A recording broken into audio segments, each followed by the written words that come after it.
This is Backstage Bay Area, your all-access pass to the local music scene. From the heart of South Africa to the griot traditions of Mali, today's guest reimagines classical guitar in a timeless and groundbreaking way. Derek Gripper has earned acclaim for translating the kora's 21 strings onto a 6-string guitar, blending African string music with his Cape heritage. His latest collaboration with kora master Ballaké Sissoko has been hailed as a stunning meeting of musical minds, and their self-titled album defies categorization. We'll explore their partnership, the creative process, and what's next for this extraordinary artist. Host Steve Roby will join us in a moment, but first let's begin today's show with Daraka, a song from the new album. It's Derek Gripper and Ballaké Sissoko on Backstage Bay Area.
That's Daraka, a track from Derek Gripper's album with Ballaké Sissoko, which is available now.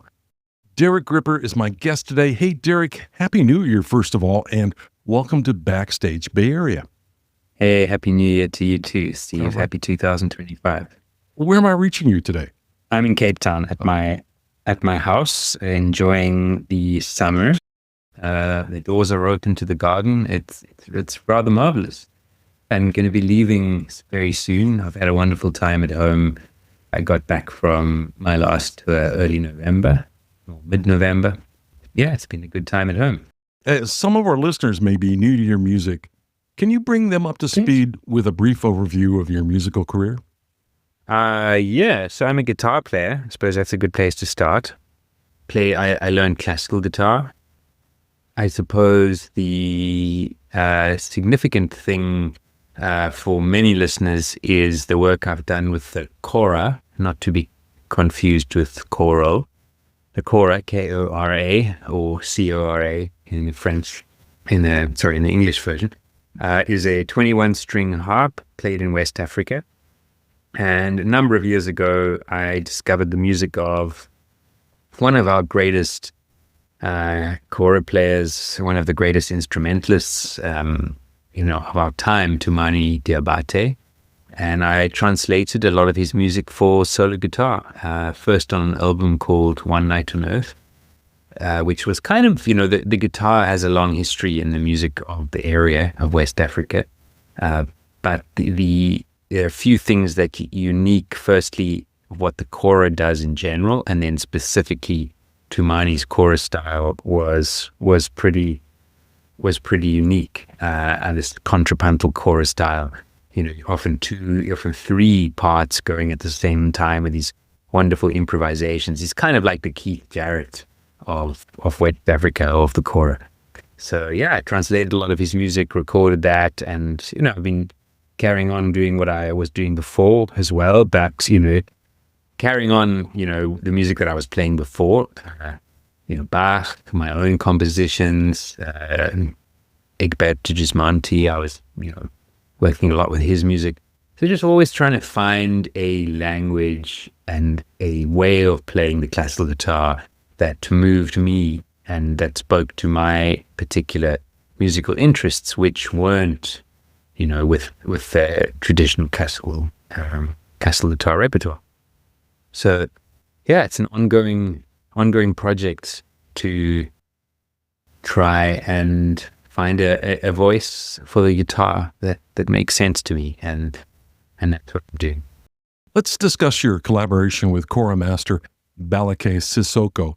Can you share how this partnership came about and what drew you to work with him? So the first kora player I heard was Toumani Diabate, as I mentioned, and I translated a lot of his music, and I was preparing to record this record, One Night on Earth. So we're talking about 2011.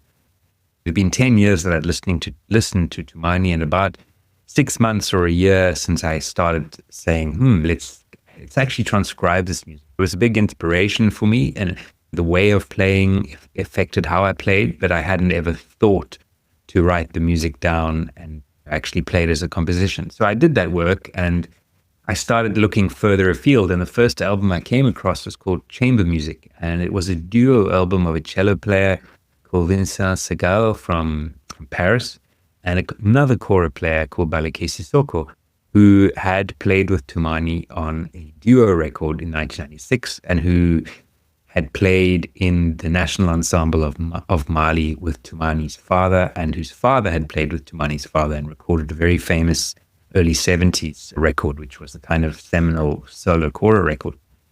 So this was someone who was really at the center of kora music. The current album you recorded with Ballaké was recorded in just 3 hours. How did you and Ballaké navigate the spontaneity of such a quick session while achieving such depth and nuance? So the reason I played with Ballaké was I played him as a composer first. So on that album, I went in, and 2 of the tracks ended up being by Ballaké. And I later on met him, played to him, when it was still a very special thing for me to even meet a kora player. I did all this work without ever having seen kora play live. Kora is not something you're going to see in Cape Town, way far south. So I finally met Ballaké, played to him. That was years ago. And then I started working in France, and he very kindly agreed to come and guest on a show of mine in Paris. And a month after that, I went and guested with him, what ended up being a full set. It wasn't intended to be, at a celebration of the kora at SOAS, the School of Oriental and African Studies in London, put on by Lucy Duran, who had produced the famous album New Ancient Strings by Ballaké and Toumani, and had produced many of Toumani's albums and had become a very good friend. So we did this session together live, and I grabbed the opportunity and said to his agent, can we get him to stay one night longer in London? And my record label had a recording studio in London. I said, let's go in. So it was very late notice. All we could get was a nighttime session there. The engineers agreed to stay late. And we got in there about 7 o'clock at night, I suppose. And so now this is the third time we're sitting together. The first time was closing a concert of mine in Paris. The second time was this impromptu meeting in London. No prior rehearsal and no discussion, because Toumani speaks only Bambara and French, and I don't speak French at all. We had no common language. And so what we did in the concerts is exactly what we did in the album. We sat down and we started to play, and we mic'd it really beautifully. I think we captured kind of the nicest sound of kora that I've heard. We really went at it from a different perspective from the research that I've done with trying to make the classical guitar sound good.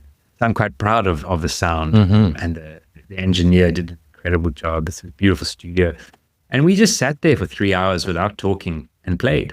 And I didn't have any sense that we had anything there. And I took the files away with me, the multi-track files, and had them on a hard drive, and was kind of a little bit scared to go back and listen. Eventually, I think it might have been 6 months later, I'd been hassled a lot by another label who does reissues of vinyl called Matsuli, who had released my One Night American vinyl a number of years ago. They kept saying, come on, let's do this album as a vinyl. So they pushed me to finally pull it out. At this point, it was just a little like, hey, we're in the same place, let's record. There was no plan, And I went back and I listened to the first improvisation, which was 16 minutes long. Okay. And to my ears, it was just fabulous. I was kind of blown away because I hadn't realized that had happened. I hadn't had no memory of it. I didn't even know what had happened. I was just like, what on earth is this? It took me a while to pluck up the courage to listen to more a few weeks later, and eventually just got into editing. And then I went pretty hard in and really just cut and really just kept the gems. So the end result is, I don't know, 7 or 8 tracks, some of which are completely improvised. We're starting with something, somebody else picks something up, and so it goes. We share a common language, strangely, a language that Ballaké was born into, and a language that I learned by painstaking, slow transcription. But I think more than that, we share a understanding and a love of a string, the plucked string. And we have a similar interest in the nuances of the plucked string and all the different things that you can do in kind of creating long form narratives and using timbre. That I think is what joins us as musicians, more than the fact that I can quote a few of his compositions or that I know the repertoire that he came from. Wow, that's fascinating. The song we're going to play next on the show is called Moss on the Mountain. It has a serene yet intricate quality. Can you tell us about its inspiration and how it connects to the album's overarching themes? So the Moss on the Mountain came about on a hike up in the mountains north of Calgary in Canada, Western Canada. It's icy, but it's still a sunny day, and we swam in a glacial lake up about 2,000 meters up. You can do conversion feet. And I met this guy right at the top of the mountain. It's the first person we'd seen all day, and he told me about the moss that grew there, and he said it takes 40 years to grow. So walking down, I had this thought about, wow, what an incredible amount of time put into a project. And I thought, well, what would happen if I just stopped editing my ideas? You have an idea and you think, oh, that's a good idea. You keep it, or you have an idea, you think that's a bad idea. What happens if you just let ideas hang around and let them do something? And that's what the Moss on the Mountain is. It was an idea that I didn't particularly like, slowly evolving over a period of weeks and months and now years, and became that piece. It's completely different to the kora music that Ballaké plays. It comes in a much more chordal, Western kind of structure. And what's incredible about Ballaké, and another thing that makes playing with him exciting, is that he has this modern kora, which has levers like a harp, where you can change each note a semitone up or a semitone down. So he can very quickly hear what mode I'm in and tune to that. Wow. Any normal kora player, playing especially the old koras, but even the ones that use tuners like guitars now, they would have to tune to that, and it would take time. Whereas he can just go flick, flick, flick, and there he is. So that was a real, like, mind-blowing experience for me. The first time we met, I played something that for me was in my category of this isn't kora music. And he could just tune to it. And before I knew it, he turned this piece that was from my non-kora repertoire into a piece that you could explore the same type of rhythms and Nice. So yeah, so the Moss on the Mountain is that. It's my piece, my 40-year project, which I'm only 37 years to go. Okay. And Ballaké's, ability to just hear and go. Well, let's play it now. Here's Moss on the Mountain with Ballaké Sissoko and Derek Gripper on Backstage Bay Area.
That's Moss on the Mountain from the album Ballaké Sissoko and Derek Gripper. Derek is my guest today.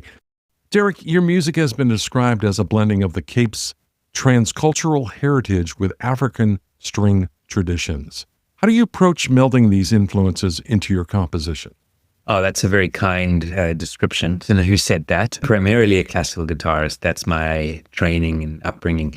I had to contend with the contradictions of being that and living where I do, and trying to understand what made, what the relevance of the classical guitar was in the place that I was and to the people that I lived among. We have a lot of beautiful folk music that in this area of the Western Cape. And in the early 2000s, I started working with a wonderful musician called Alex van Heerden, who was really steeped in this music. And I suppose I worked in a similar way with him as I did with the kora. It's just going in and really immersing myself in a completely different language. And out of that, created a kind of guitar style, slowly but surely. With my first album, which is 2002, first guitar album, we made one together. Didn't have guitar in it. I was playing viola. So that's where the sort of Cape Town element comes in, and the West African was a beautiful discovery. I was looking for how to keep what was happening in the South here, but how to incorporate the complexity and the intricacy of what I was playing in early music in Bach.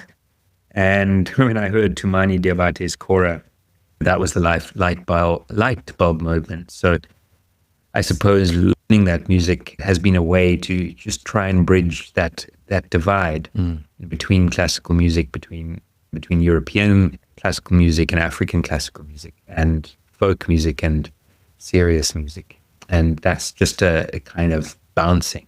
One minute I'm identifying with simplicity and the rawness of playing, and another minute I want to be in the cathedral.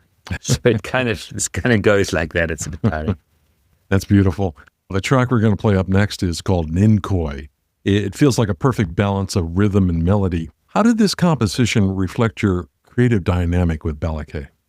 Yeah, this is 100% improvised. I don't know what Ballaké is doing. As I remember it, the initial idea was something that I started to play, and then he started to play. Then Lucy Duran, who knows Ballaké's repertoire 1,000 times more than I do, then said to me, but that's actually this he's playing it. So whatever I played made Ballaké remember something and start to play, and then we start to improvise. What's challenging about this music, if you compare it to an improvisational style like jazz is a very complicated language. You can spend your entire life, and it's like chess. You can spend your entire life learning more, different ways to substitute, different chords, different modes, different ways. Now, this music is very, very simple. You can learn the building blocks over a cup of tea. If you were a jazz musician, you could go like, that's what you guys are doing. Okay, there's 4 modes and 5 chords and a bunch of rhythms, and that's it. Miles Davis would have picked up this style in 5 seconds. But that's not the point. The point is, how can you be creative with almost nothing? How can you, and I think that this piece is a great example of that, because it's an absolutely nothing musical idea that then changes and becomes another one that's also almost nothing. And it's like, so it's how to be diverse with very little. And that's a great musical challenge on its own. Well, thank you for giving us the background on that track. Let's hear it now. This is Ninkoi from the album Ballaké Sissoko and Derek Gripper. You're listening to Backstage Bay Area.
That's Ninkoi, another track from the album Ballaké Sissoko and Derek Gripper. This is Backstage Bay Area. I'm Steve Roby, and Derek Gripper is my guest today.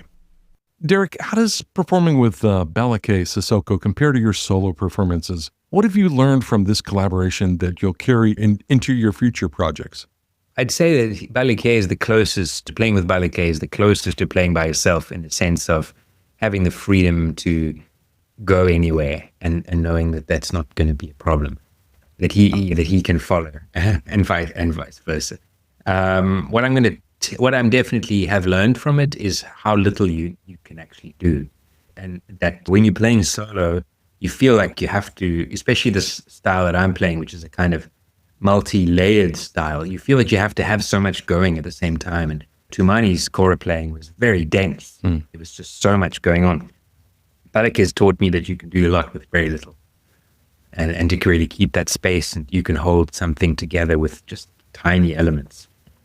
So really to step back from this kind of feeling that you have to hold a whole house up, all by yourself. Right.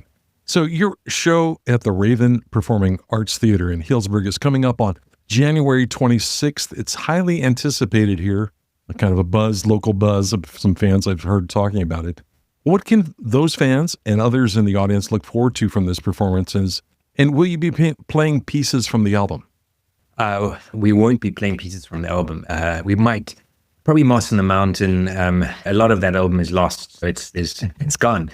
Every concert is different. Every time we play together is different. We don't have a repertoire. We've never rehearsed, so we've toured a lot. We had an amazing tour in South Africa, which is why I'm going to tell you that you're incredibly lucky to have Ballaké, whether I'm there or not, coming to town. It's a beautiful thing, and he's an incredible performer, and he hasn't been in the US for a while. The last time he was, I think, on the West Coast was with Vincent Segal that I mentioned earlier. So yeah, it's a wonderful thing. We had these concerts in Johannesburg, which were just incredible. The audiences were just going completely crazy. He, as a result, just played better and better. It was remarkable. So I'm hoping we're going to have that same spirit of discovery. We just to get on stage and have absolutely no clue even what key you're going to play in. And let me remind our listeners, you can catch Ballaké Sissoko and Derek Gripper in concert on Sunday, January 26th at the Raven Performing Arts Theater in Healdsburg. Doors open at 6:30 p.m. and showtime is 7:30. Tickets are available now at the Raven Theater website. There'll be a link in the show description for this podcast. You can explore Derek's music and tour schedule on his website, derekgripper.com. Derek, thank you so much for your time today. It was a wonderful conversation.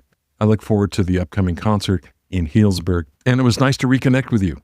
Yeah, Steve, thank you for connecting, and I hope next time we meet it will be, well, the next time we meet will be for this gig, but we must do Hawaii again. That was a blast. Yeah.